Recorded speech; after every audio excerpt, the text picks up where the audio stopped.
McCain, an Arizona Republican who is being treated for brain cancer and cast a crucial no vote to defeat a similar bill in July, said on Friday that he could not, in good conscience, vote for the proposal, authored by Republican Senators Bill Cassidy and Lindsey Graham.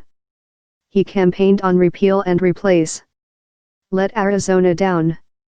Trump wrote about McCain on Twitter early Saturday morning.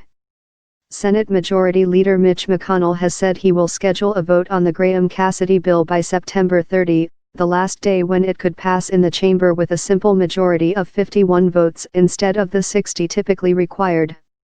The bill would take federal money spent on the Medicaid program for the poor and disabled, as well as subsidies to help individuals buy private insurance, and deliver it to the states in block grants.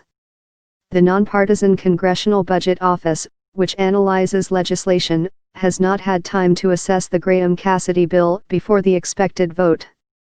McCain, a close friend of Graham, said he could not support it without knowing how much it would cost, its effect on insurance premiums, and how many people would be affected.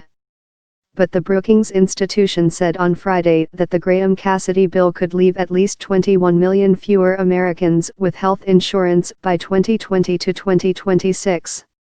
The Washington think tank has generally been supportive of Obamacare, which is formally known as the Affordable Care Act. The coverage estimate likely understates reductions in insured Americans because it is not clear how states would use the money or if they would face obstacles in setting up new programs, according to Brookings researchers. What is clear, however, is that the legislation would result in very large reductions in insurance coverage, they wrote.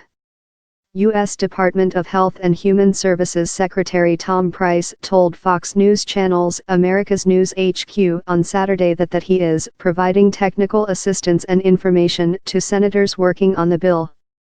Price said that the bill was not dead despite McCain's announcement and wavering support from several other Republican senators.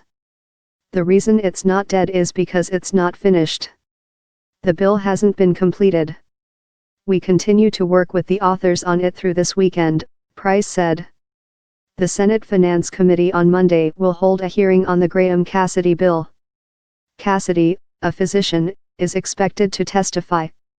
CBO estimates of previous Republican proposals showed they could lead to more than 20 million fewer insured Americans. This complicated passage in the 100-member Senate, where Republicans hold 52 seats and Democrats are unanimously opposed to repeal and replace measures. Republicans need at least 50 votes to pass the bill, relying on Vice President Mike Pence to break a tie. Republican Senator Susan Collins of Maine has said she was leaning against the Graham-Cassidy bill, as has Senator Rand Paul of Kentucky.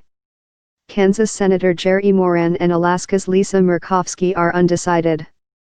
After blasting McCain, Trump on Saturday singled out Paul and Murkowski. I know Rand Paul and I think he may find a way to get there for the good of the party. Trump wrote on Twitter. Regarding Murkowski, he tweeted that in Alaska, deductibles high, people angry.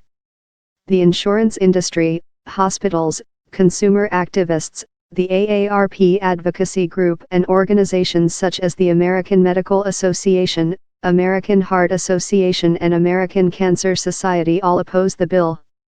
Shares of some health insurers closed higher on Friday after McCain announced his opposition.